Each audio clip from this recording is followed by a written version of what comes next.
E eu tô quase sendo convencido de que talvez o Marçal seja o único capaz de frear o Boulos. O Nunes, eu sei, puxa vida, algumas coisas ele complica e muito. Olha, tem umas coisas bem legais que eu vi o Pablo Marçal falando, e eu acho que tá encaminhando aí para um final que, não sei, eu acho que não tem outro para vencer o Boulos ali. O Boulos, Deus me livre. Mas isso não significa que isso faz com que eu coloque o Marçal como um mito, como eu acho que tem muita gente fazendo. Como o cara, o grande cara antissistema. Olha, talvez se eu morasse em São Paulo, eu começaria a pensar primeiro nele e também na Marina, mas acho que até nele mesmo em primeiro lugar, para votar nele, na possibilidade de votar nele. Mas não sem enormes receios. Mesmo se votasse, se estivesse morando lá em São Paulo, eu sou aqui do interior de São Paulo, mas se estivesse lá na capital, acho que eu votaria. Estou pensando ainda, mas bem inclinado a isso. Mesmo assim, com muitos receios, mas com muitos mesmos. Inclusive, eu li o processo, coisa que aquela jumenta lá, acho que da Globo News não leu, em que ele foi condenado, sim. Vou mostrar aqui para vocês o processo. E outras coisas também que me levam a pensar que ele se apresentou como um cara da direita. Mas será que ele é tão direita assim? Então vamos lá, curta, comente, se inscreva. Bora para mais um vídeo. Então assim, vamos começar assim. Por que ele ganhou, o Pablo Marçal, ele conquistou o coração da galera de um jeito? Eu assisti a entrevista dele no Flow, foram 3 horas, eu assisti das 7h37 até as 10h40, ou seja, umas 3 horas ali. Depois eu parei, mas assisti 3 horas. Entrei nos comentários, rapaz, quase ninguém fazendo algum tipo de crítica, zero. Pessoal assim, apaixonado. E eu acho que isso tem muito a ver, em primeiro, obviamente, com a capacidade dele se comunicar, mas em se apresentar, olha, ele viu um vácuo. O Nunes, cada dia foi se mostrando, não é direita coisa nenhuma, e ele lembra que ele falou, isso aí é a falsa direita, e ele se apresentou como a direita. E eu acho que isso tem muito a ver. Aquele negócio dele, sabe, lá do Nunes, fechar o estabelecimento na pandemia, uma coisa que eu nem me lembrava disso aí, é uma coisa que não dá. Para nós, nós que somos a favor da liberdade, fechar estabelecimento na pandemia, né? E aí aparece o Marçal, nesse buraco. Cadê a direita aqui? Nesse buraco, metralhando mesmo comunista e a Rede Globo. E quem não gosta disso? Quem que não adora ver alguém nos representando xingando a Rede Globo, aquela... Ah! O bolo, gente. Então, eu acho que qualquer um, naquele momento que está ali, de maneira, indo com os 2 pés na porta contra a comunista e a Rede Globo, poxa, qualquer cidadão de bem fica atraído, fica atraído. Além disso, eu vi uma entrevista dele, do Pablo Marçal, falando sobre algumas ideias em relação ao que ele quer fazer na prefeitura. Quer dizer, na entrevista lá no Flow, ele, quando perguntou sobre plano de governo, ele não falou, que na hora fiquei pensando, ele não, só sabe lacrar? Fiquei pensando nisso na hora. Não sei, mas de qualquer maneira, ele falou 2 coisas em outra entrevista. Ele falou o seguinte, que ele quer colocar nas secretarias apenas pessoas com capacidade técnica mesmo. Se ele fizer isso, puxa vida, espetacular. Outra coisa, ele disse, eu quero imitar prefeituras de cidades no mundo que deram certo. Então, vou dar um exemplo. O prefeito Giuliani, lá em Nova York, ele ficou conhecido pelo seu programa contra a máfia, programa chamado Tolerância Zero. Era uma cidade que estava dominada pela máfia, pela violência, foi restabelecida sob a gestão do Giuliani. Redução de 65% de homicídios, 52% nos crimes em geral, quase 70% de redução nos roubos de carros. Então foi esse negócio impressionante. É óbvio, eu sei, não é tão simples assim reproduzir coisas que você viu que deu certo em outro lugar, mas eu acho uma boa ideia. Um negócio assim, só por isso eu já acho uma coisa tão espetacular, colocar pessoas técnicas nas secretarias e tentar imitar aquilo que deu certo em outros lugares. Só isso, poxa, que legal demais. Eu não acho que é pouco legal não, mas muito legal, muito legal. E eu acho que tá tudo caminhando, ele vai ganhar mesmo. E torço mesmo que ele consiga fazer isso, consiga cumprir aí o que ele está falando. Agora, como eu falei, eu acho que é o único aí que consegue vencer o Boulos. Mas isso não significa para mim que a gente pode, eu acho que a gente vai se rendendo, não. Mas isso não significa que eu tenha essa euforia toda como muitos têm. Eu acho que algumas coisas também que não, às vezes, não tão legais contribuíram para essa construção do mito. Vou dar um exemplo aqui. Ele foi lá no Flow, eu assisti quase toda a entrevista, como eu falei para vocês, até o finalzinho. E aí, olha a equipe deles. do Marçal, né? A equipe não, a galerinha que trabalha com ele lá, enfim, faz os cortes. Eles, por exemplo, fizeram esse corte aqui, ó. Olha esse corte. Eu não te odeio, não te odeio. Mas como eu já te falo, como a gente conversou aqui ao longo do programa, assim, várias coisas que você fez, eu, olhando com a minha lente da minha vida, do jeito que eu cresci, das coisas que eu aprendi, que são totalmente diferentes de várias, das outras, diferentes delas. Você sabe o que a gente importa? Geralmente a gente importa com gente que é maior que a gente ou tem posição melhor que a gente. Você, por exemplo, não olha pra nenhum cara de podcast, nenhum te emociona com nenhuma fala Não dessa, mesmo. porque você é o mais foda. Então você tá de jeito comigo naquilo que eu sou mais foda que você, que às vezes você não consegue fazer. Pode ser? Não é que eu te odeio. Ok. Vamos aumentar aqui os comentários. Ó, o Marçal chamou ele de invejoso na lata, ainda ele concordou. Você não deveria ter ido aí, na verdade, não é lugar pra você tomar banho. Enfim, os comentários aqui, várias pessoas falando assim, tá vendo? E chamou o cara de que é melhor que o cara. Só que aí eu falei, não, peraí, essa frase aqui, eu não te odeio, tem um contexto, porque eu assisti a conversa. E eu falo aqui não do contexto apenas imediato, do contexto total da conversa. Ó, o contexto, deixa eu aumentar aqui para vocês verem. O contexto dessa conversa é esta. Igor disse que ao ver Marçal anunciando suas fórmulas mágicas de enriquecimento e comparando com a vida dele, o quanto foi difícil enriquecer, ele sentiu o Marçal desonesto. O Igor disse mais de uma vez que o via de maneira desonesta. Que viu ele, o achava desonesto. Mas aí vocês cortaram o trecho e parece que o Igor estava babando o ovo do Marçal. Mas não foi isso. E quer ver? Ó? Vou mostrar para vocês aqui esse outro trecho. Sabe qual que é a pira, Pablo? Na moral, Fala na moral. eu senti assim, cara, não vai ser um bom programa porque eu acho o Pablo Marçal desonesto. Vamos resolver, ué. O que tá faltando? Vamos almoçar um dia. Ah, tem que ter um almoço, então. Eu tenho que te conhecer porque eu te acho desonesto. Sabe qual que é? Esse é o contexto. E aí ele falou várias coisas sobre isso, essa ideia do coach, de como que o coach muitas vezes faz, as promessas. Ele cita um episódio em que o Marçal foi lá, pescou um peixe lá para mostrar o quanto que ele é fera, o outro que ele tava com o Cariani, aí parecia tão natural e de repente faz aqui um pix de 10 milhões. Enfim, algumas dessas coisas que eu também concordo, já escrevi, já falei sobre isso aí em outros vídeos. Então tem essas coisas que aí parece, pega um corte aqui e tal, mas não foi bem isso, o cara tava... O contexto era, cara, eu te acho desonesto, cara. As coisas que você fala, eu não acredito, cara. Esse é o contexto, mas aí pegaram ali um corte, pareceu que era outra coisa. Enfim, não é isso, né? Outra coisa que a gente tem sim que avaliar, a questão da condenação dele. Eu vou mostrar para vocês aqui o processo. O processo. Então teve a condenação, a Operação Pegasus, da Polícia Federal. À época, mirou a maior quadrilha especializada em invadir contas bancárias pela internet. E o Pablo foi condenado a 4 anos de prisão, mas prescreveu. Mas olha que coisa, aqui você tem, vou mostrar para vocês. Isso aqui é o processo, ó. Vocês podem conferir depois aí. E aqui tá aqui, ó, Pablo aqui, ó. Vou aumentar aqui. Olha lá, ó. Cita as outras pessoas e por fim o Pablo, né? Condenados a 4 anos e 5 meses de reclusão. Foi isso mesmo. Aí na página 9, diz que prescreveu. Na página 22, vocês podem conferir, diz que a participação do Pablo era manutenção dos computadores, captura de listas de e-mail e dentre outras coisas. Na página 14 e 15, vamos mostrar para vocês aqui, vai, vamos lá, vai. Vamos na página 14 e 15, vai. Eu não queria que ficasse muito demorado, mas vamos lá, rapidinho. Página 14 e 15, lá no finalzinho. O processo tem 52 páginas, eu li quase todo. Por que eu digo quase todo? Porque as partes em que falavam dos outros eu não li, mas todas as que falam do Pablo eu li. E ainda li junto com a minha advogada ainda para ver se eu não estou falando besteira. De outro modo, para o Ministério Público, né? Pablo Henrique, que é o Pablo, era o encarregado de capturar a lista de e-mails para Danilo, cujos endereços posteriormente eram infectados com os programas invasores, objetivando a obtenção de dados e por aí vai. Isso aqui é interessante, ó. Pablo reiteradamente negou a autoria dos crimes, dizendo que apenas prestava serviço de manutenção nos computadores de Danilo, além de lhe fornecer listas de e-mails, mas tudo sem consciência da atividade ilícita. Ou seja, ele confessa que trabalhou com essa galera mesmo. Mas ele fala, não sabia.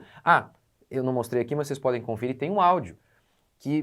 Um áudio dele está aí na internet, que vazou, desse caso, em que tá lá ele falando com o Danilo, que é chamado de pastor. Fala, pastor. Então, aí o pastor fala para ele, aquela lista, aquele negócio de e-mail lá não tá bom não, tem que refazer. Que tem esse contexto aqui, das questões dos e-mails aí. Então o Pablo diz, não, eu não sabia. E aí qual o argumento aqui da justiça? Apesar da negativa de participação nos fatos, as próprias declarações de Pablo na polícia são discrepantes com a tese de inocência defendida, principalmente quando comenta sobre a participação de Paco, na parte que este teria acesso a todas as contas bancárias que seriam fraudadas por Danilo e Nenê. Ou seja, eles estão dizendo, ele falou que não sabia do esquema, mas ele, quando prestou depoimento, ele falou que o Danilo e o Nenê, o Paco lá, eles fraudavam as contas, né? O Danilo e o Paco fraudavam as contas, então como é que ele sabia que fraudava? Então é óbvio que ele sabia. Esse é o argumento aqui da justiça.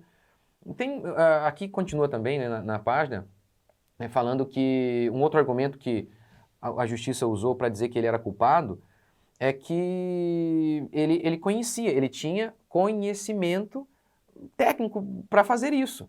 Né? Se ele tinha conhecimento, como é que ele não sabia? Então, especificamente, eles disseram o seguinte, com os conhecimentos que detinha em informática, possibilitava-lhe claramente compreender a perfeita dimensão do que ocorria. Então, teve isso aí. É óbvio, isso aí aconteceu já faz algum tempo, mas é importante. É claro que isso pode, sim, revelar um coração ganancioso que, na minha opinião, ele nunca escondeu ter.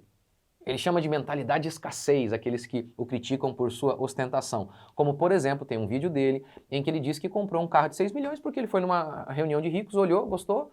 Quer dizer, gostou não, né? O filho falou, compra, pai. E aí o filho falou, compra porque ninguém vai ter um igual. E aí ele ficou motivado. É verdade, ninguém tem. Né? Enfim, é tão pequeno. Olha, poucas vezes na minha vida eu vi alguém tão soberbo, e eu acho que por isso, inclusive, que ele tem ganhado tanto os debates, porque ele realmente ele tem a ele mesmo numa autoestima absurda. Numa autoestima assim, ele tem a si mesmo uma autoestima muito grande. E, por exemplo, pregando na Batista da Lagoinha, ele disse, se todos vocês aqui forem para Harvard, não vai acontecer nada. Mas se eu for, eu vou arrebentar. O mais engraçado é que ele nem passou no exame da OAB. Mas ele falou, não, se eu for para Harvard, eu vou arrebentar. Então, eu acho que, inclusive, essa questão da soberba, dessa confiança excessiva nele, para o debate tem sido maravilhoso. Mas, por exemplo, ele levou um monte de gente lá para o Pico dos Marinhos, quase matou todo mundo. Eu fiz um vídeo aqui explicando, eu moro aqui perto. A base lá é o pessoal da minha igreja, então sei de tudo que aconteceu. Não estou falando de uma coisa que eu não sei. Então, poucas vezes eu vi alguém assim, com tanta sede de poder e ganância como ele não esconde. Que ele chama isso de mentalidade, a mentalidade correta, o código correto. Mas a verdade é que as pessoas falam, isso aí não tem nada a ver. Meu Deus do céu, isso é muito sério. Até entre os gregos, a cobiça, a sede por dinheiro, por poder, sempre foi visto como um vício. Lembra do toque de Midas? Que tocava e virava ouro? As pessoas pensam que aquilo é uma bênção. Não é. O Midas já era muito rico.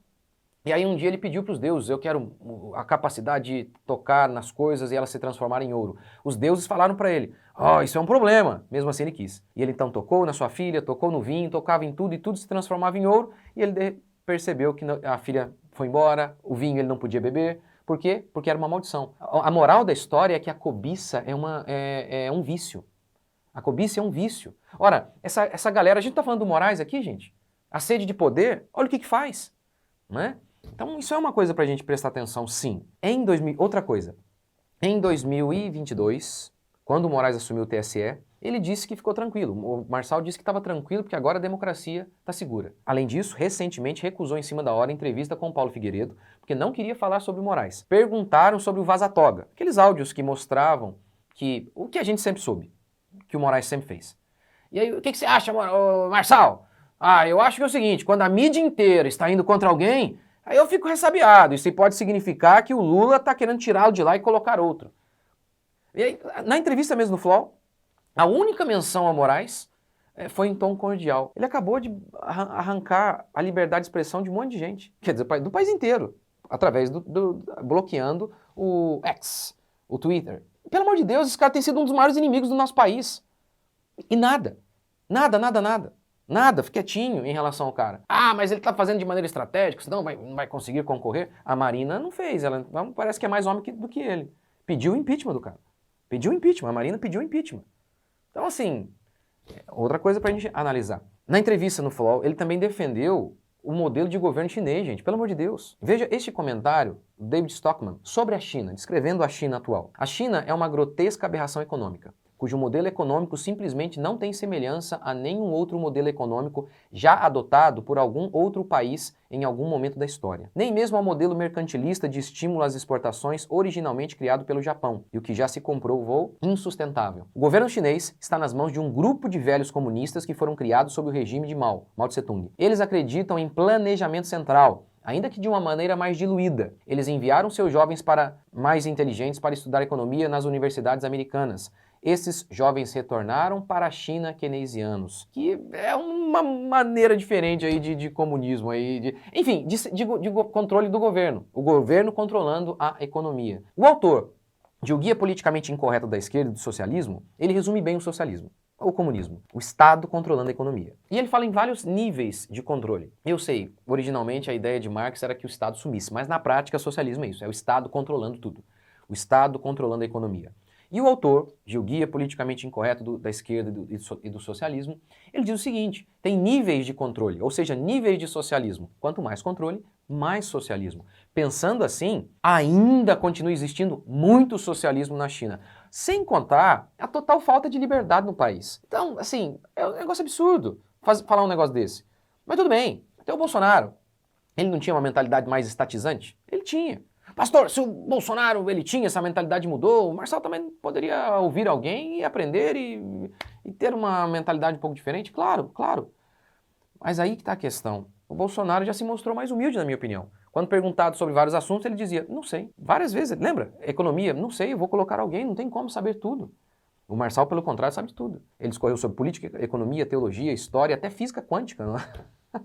E falando algumas besteiras e simplificações, como, por exemplo, a definição de quem era quem lá na Revolução Francesa, os jacobinos e os girondinos. Sim, uma simplificação que somente quem não conhece história para aplaudi-lo, para aplaudi-lo. Então, essas são algumas questões que a gente tem sim que pensar. Né? Mesmo assim, eu acredito, não, tenho certeza, Boulos e ele, certeza, votaria nele se estivesse lá em São Paulo, capital. E confesso que, na realidade, no começo eu nem sabia da Marina, mas aí eu precisaria estudar mais sobre ela. Mas acho que mesmo assim, acho que talvez daria sim para dar uma oportunidade para ele. Só acho o seguinte, xingou o comunista e calou o repórter da Globo, pronto, já é Deus na Terra, é o Messias. Se o nosso julgamento for tão passional na hora de votar, nós vamos sempre estar nas mãos de encantadores de cobras. Se o povo, pense por exemplo, se o povo cobra, ô fulano, mas peraí, que negócio é esse aí de governo chinês, tá doido? O cara, peraí. Agora só fica todo mundo, mito. Não pode, gente.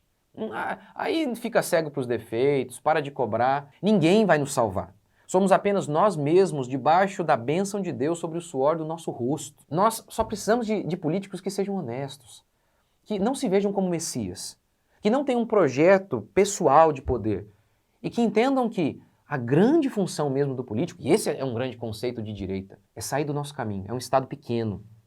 Não o Estado como o grande agente que vai conduzir o povo à prosperidade. Isso não é conceito de direita. Eu tenho dúvida, não sei se o Marçal tem isso bem claro na cabeça dele. Que de direita mesmo é isso. Estado pequeno. O Estado não é Messias, coisa nenhuma. É desburocratizar a máquina, diminuir a máquina, para deixar o caminho livre para que nós façamos. Governo gigante, messiânico, não é a solução dos nossos problemas. Ele é a causa. Não queremos Messias. Não queremos mito também. A gente só quer um cara que não roube, não nos perturbe e tente a cada dia diminuir o papel do Estado nas nossas vidas. É só isso que a gente quer. E deixa com a gente, porque é a gente que faz as coisas. Nem você, nem ninguém. Nem você, Marçal, nem ninguém. É o povo que faz. A função de um grande político é importante no momento em que ele percebe que ele não é tão importante assim. Que de fato o que move é o povo. É o povo. E que o bom político é um bom juiz, que apenas permite que o jogo aconteça de maneira justa. Não fique nos perturbando e se metendo na nossa vida o tempo todo. É isso aí, mas deixe seu comentário aqui, fique à vontade para comentar. E é isso aí, gente. Valeu!